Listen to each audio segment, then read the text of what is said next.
Hello student, A R commerce में आपका स्वागत।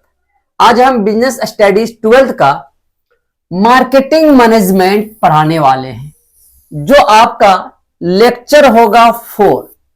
कितना? लेक्चर 4। किस मीडियम से? इंग्लिश मीडियम से। अभी आपका इंग्लिश मीडियम से पढ़ा रहे हैं फुल एक्सप्लेनेशन के साथ। इसके बाद फिर हिंदी मीडियम हम लेके आने वाले हैं, ठीक है ना। तो आपका ये लेक्चर नंबर कितना होगा? 4। इससे पहले लेक्चर 1, लेक्चर 2 और लेक्चर 3 आपका यूट्यूब पे अपलोड कर दिया गया ए आर कॉमर्स में, ठीक है ना। आप ए आर कॉमर्स चैनल में मतलब खोलिए, उसमें आपको मिल जाएगा। क्या है? Marketing management. लेक्चर नंबर 4 में क्या पढ़ाने वाले हैं आज?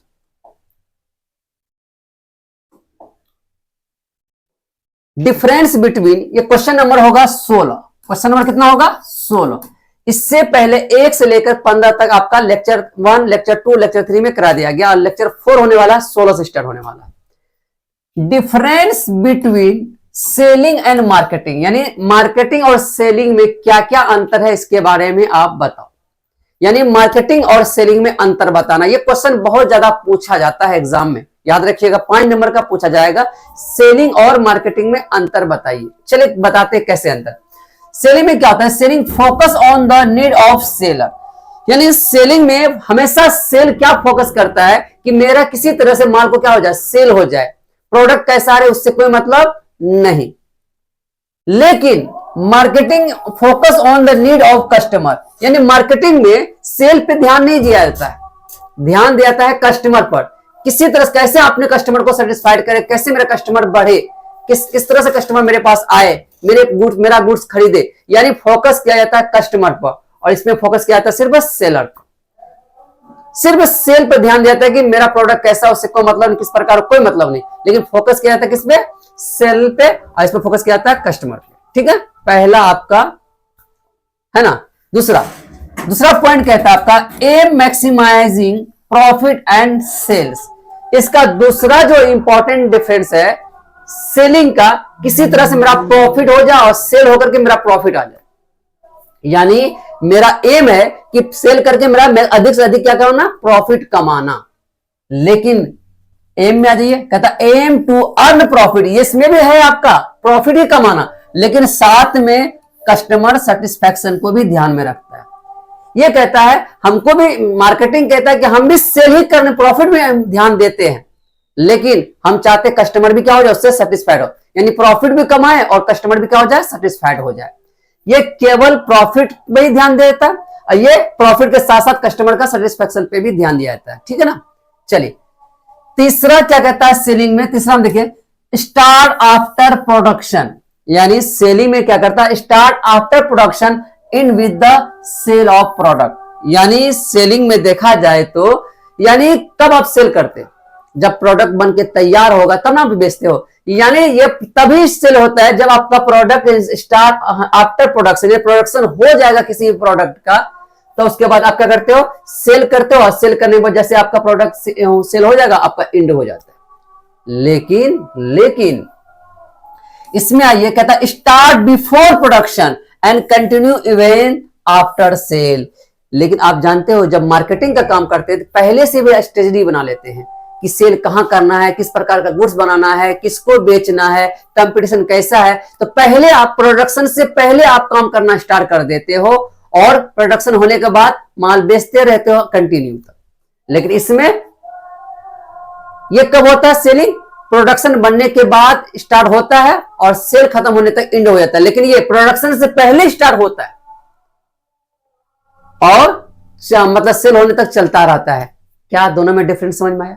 चलिए चौथा पॉइंट क्या कहता है सेलिंग में, सेलिंग पार्ट ऑफ मार्केटिंग। जो सेल होता है वो मार्केटिंग का ही पार्ट है। किसका पार्ट है? मार्केटिंग का ही पार्ट। क्योंकि मार्केट में जो माल आप बेचने के लिए तैयार रहते हो, स्ट्रेटजी बनाते हैं, तो उसमें सेल भी आ जाता है। लेकिन इसमें क्या होता है, मार्केटिंग वाइडर स्कोप। देखिए थोड़ा सा ऊपर नीचे हो गया, 4 नंबर का यहां आ गया, याद रखिएगा। मार्केटिंग वाइडर स्कोप यानी इंक्लूडिंग सेलिंग, ये एक बड़ा क्षेत्र है, बहुत बड़ा क्षेत्र है, इसमें सेलिंग भी आ जाता है। तो जब आप मार्केटिंग स्ट्रेटजी बनाते हो, मार्केट में कैसे काम करना है, कैसे प्रोडक्ट लाना है, किस प्रकार से बेचना है, कंपटीटर कैसा है मेरा, ये सब आप जब देखते हैं उसमें सेल भी आ जाता है, इसीलिए वाइडर स्कोप है, बहुत बड़ा स्कोप है, ये आपका इसी का पार्ट है, इसीलिए सेलिंग पार्ट ऑफ मार्केटिंग। चौथा पॉइंट समझ में आ गया। और लास्ट अंतिम में पांचवा point, whereas selling is product oriented, ये सेलिंग जो हमेशा हम प्रोडक्ट के ओरिएंटेड होता है, यानी प्रोडक्ट को ध्यान में रख करके ही आपको सेल कर दिया जाता है। लेकिन मार्केटिंग इज कस्टमर ओरिएंटेड, यानी मार्केटिंग में हम क्या देखते हैं, कस्टमर को ध्यान में रखकर बनाते हैं, कस्टमर में ध्यान रख करके हम प्रोडक्ट बनाते हैं, कस्टमर को सेटिस्फेक्शन के लिए प्रोडक्ट बनाते हैं, इसलिए यहां पे क्या करते हैं, कस्टमर ओरिएंटेड है, ये प्रोडक्ट ओरिएंटेड। क्या बच्चे आपको समझ में आया डिफरेंस बिटवीन सेलिंग और मार्केटिंग में? ये आपका हमेशा 5 नंबर का पूछा जाता है और बच्चे इसको अच्छे से उतार लीजिएगा, ठीक है। चलिए इसका स्क्रीनशॉट ले आगे चलते हैं।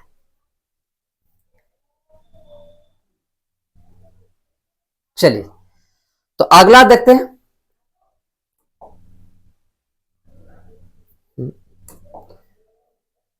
अगला क्वेश्चन है 17 नंबर क्वेश्चन, यहीं पे what is promotion mix. What is क्या आपका प्रमोशन मिक्स, यानी जब किसी चीज का किसी भी प्रोडक्ट का प्रमोशन करते हैं उसके बारे में हमको बताइए। वही कह रहा है it refer to all the decision related to promotion of sales of product and services, यानी प्रोडक्ट और गुड्स से रिलेटेड, सर्विस से रिलेटेड जितने भी इंपॉर्टेंट डिसीजन लेते हैं प्रमोशन के लिए, इसी को हम बोलते हैं प्रमोशन मिक्स।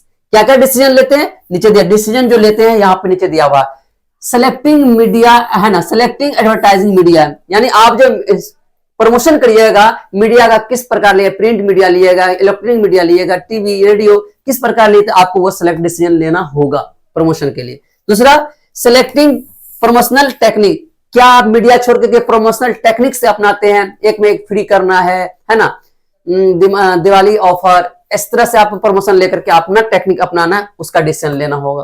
तीसरा यूजिंग पब्लिसिटी, यानी पब्लिसिटी करके आप है ना अपने प्रोडक्ट को बेच सकते हैं, अच्छे से प्रोडक्ट को पब्लिसिटी करिए, उसके अनुसार आप प्रमोशन करके बेच सकते हैं।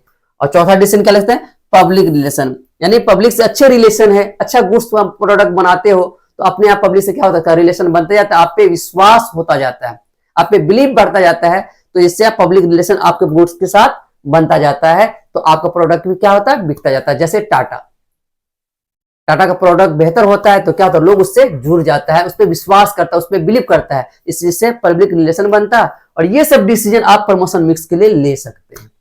क्या समझ में है प्रमोशन मिक्स क्या होता है, आपको यहाँ पे बता दे क्या क्या डिसीजन लेते हैं, ये आपका नीचे दिया गया है, ठीक है। तो आगे चलते हैं।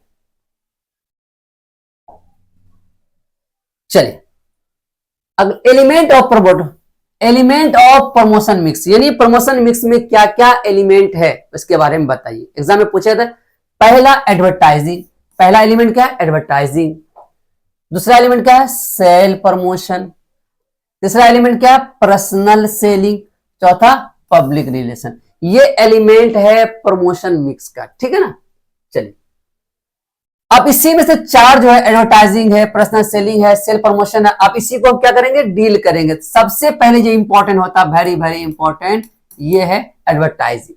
क्या एडवर्टाइजिंग, यानी लिख दिया व्हाट इज एडवर्टाइजिंग, यानी एडवर्टाइजिंग क्या है, प्रचार क्या है। एडवर्टाइजिंग तो समझते होंगे आप, प्रचार प्रसार, विज्ञापन करना है ना, प्रचार से करते हैं, ठीक है ना। क्या कहता है, advertising can be defined as the paid form of non-personal presentation and promotion of ideas, goods and services by an identified sponsor। ये identified sponsor का मतलब होता है ऐसे कंपनी जो पहले से ब्रांड है, अगर वो चाहता है कि अपने सेल प्रोडक्ट का प्रमोशन कराए तो आप नॉन प्रमोशनल, यानी आप पैसे दे करके, फ्री में नहीं, पैसे दे करके इलेक्ट्रॉनिक माध्यम से, प्रिंट मीडिया के माध्यम से, रेडियो के माध्यम से, है ना, तो इसके माध्यम से आप क्या कर सकते हैं, पेड फॉर्म में अपना एडवर्टाइज करा सकते हो। लेकिन ये नॉन पर्सनल है, यहां पे क्या लिखा हो, मेन वर्ड देखिएगा, नॉन पर्सनल। नॉन पर्सनल का मतलब इसमें आप एक तरफा हो सकता है, यानी आप बात नहीं कर सकते हो, वो आपको समझा देगा, अब उसी को मान लेना होगा, यानी एक दूसरे पे अट्रैक्ट नहीं कर पाएंगे, सामने नहीं बैठ सकते। अगर सामने बात करेंगे तो वो हो जाएगा पर्सनल, और सामने नहीं है, आपको टीवी में बोल दिया, प्रचार कर दिया, ये प्रोडक्ट ऐसा ऐसा ऐसा है, तो आप सुन लिए, उससे तो बात नहीं कर पाए, इसी को बोलते हैं नॉन पर्सनल। तो क्या समझ में आपको एडवर्टाइजिंग, फिर एक बार समझाते हैं। Advertising can be defined as paid form, याद रखिए हमेशा किसमें, पेड फॉर्म में होगा, पैसे लेके एडवर्टाइज किया जाएगा, है ना। ऑफ नॉन पर्सनल प्रेजेंटेशन होगा ये, एंड है ना promotion ideas goods and services by कौन, आइडेंटिफाई एंड स्पॉन्सर, यानी ऐसे कंपनी जो पहले से आइडेंटिफाई है, इट इज कॉल्ड एडवर्टाइज। इसी को हम क्या बोलेंगे, एडवर्टाइजिंग। क्या बच्चे समझ में आ गया? ठीक है, चलिए अगला क्वेश्चन कहता है 20 नंबर क्वेश्चन है, बेनिफिट्स या merits, benefits features advertising of, है ना, एडवांटेज ऑफ एडवर्टाइजिंग। एग्जाम में आपको क्वेश्चन पूछ सकता है, मेरिट पूछ ले, बेनिफिट्स पूछ ले, फीचर्स पूछ ले, एडवांटेज पूछ ले ऑफ एडवर्टाइजिंग, तो सबके मतलब एक ही चीज लिखना है। एग्जाम में एक क्वेश्चन पूछा था एडवर्टाइजिंग क्या, इसकी विशेषताएं बताएं, इसकी बेनिफिट बताएं, इसकी एडवांटेज बताएं, तो आप इसके बारे में बता सकते हो। तो पहला रीच, आप जानते हो ना, जब आप कोई भी चीज, कोई भी प्रोडक्ट को अगर आप टीवी में प्रचार के लिए देते हो, किसी भी हीरो को, किसी भी खिलाड़ी को, तो मानो पूरे इंडिया ही नहीं, पूरे दुनिया, पूरा वर्ल्ड देखता है, तो आपके बातों का ही चीज पूरे वर्ल्ड में पहुंचता है, तो भाई रीच, पहला क्या होगा, reach. Advertising can be reach large market, यानी पूरे लार्ज मार्केट तक पहुंच जाता है। As through various media of advertising, आपको पता है बहुत सारा है मीडिया एडवर्टाइजिंग करने का, किससे करना है ना, रेडियो से करना है, टीवी से करना है, प्रिंट से करना है, बहुत सारा तरीका है, मोबाइल से करना है ना। There is benefit of mass reach, इससे आपको क्या होगा, ज्यादा बेनिफिट होगा, मास रिच, अधिक से अधिक लोगों तक पहुंचने का मतलब बेनिफिट होने वाला है, ठीक है ना। जैसे एग्जांपल पर टीवी से हो सकता है, रेडियो से हो सकता है, मोबाइल से हो सकता है, एटीसी, ये सब आपका माध्यम है पहुंचाने का, मास लेवल पर, बड़े बड़े लेवल पर पहुंचाने का एक आपका, है ना, जरिया होगा। क्या पहला रिच समझ में आ गया? दूसरा चॉइस, चॉइस का मतलब होता है कि क्या चॉइस होगा आपको मीडिया में एडवर्टाइज करने का। दूसरा बेनिफिट है, a wider media choice is available like print media, audio, video and visual, है ना, which help to promote the sales, यानी सेल को प्रमोट करने के लिए बहुत सारा आपका मीडिया चॉइस है, जिसके माध्यम से चाहो उसके माध्यम से अपने, है ना, प्रोडक्ट का सेल करने का मतलब एडवर्टाइज कर लो। दूसरा आपको बेनिफिट समझ में आ गया। तीसरा इकोनॉमी, यानी इकोनॉमी का मतलब इसमें पैसा आपको कम लागत लगता है, क्योंकि एक बार आप प्रचार कर देते हो, एक बार पेमेंट कर देते हो किसी भी हीरो, किसी भी खिलाड़ी को, है ना, तो क्या होता है, लगभग उसको चलाते रहो, इसी को चलाते रहो, तो इसमें आपको कॉस्ट क्या होता है, इकोनॉमी होता है, कॉस्ट कम पड़ता है, ठीक है ना, वही कह रहा है। Advertising increase the volume of sales, advertising करने से आपका सेल का वॉल्यूम क्या होता है, इंक्रीज कर जाता है ना, नंबर ऑफ सेल क्या होता है, बढ़ जाता है, जिसके कारण देखिए which reduce the cost of per unit of advertising, जिसके कारण से आपका एडवर्टाइजिंग करने का कॉस्ट पर यूनिट क्या हो जाएगा, कम हो जाएगा। क्या हो जाएगा बच्चे, कम हो जाएगा, ठीक है ना। चलिए अगला कहता है, लास्ट पॉइंट कहता है, देखिए तो last point, enhance the customer satisfaction.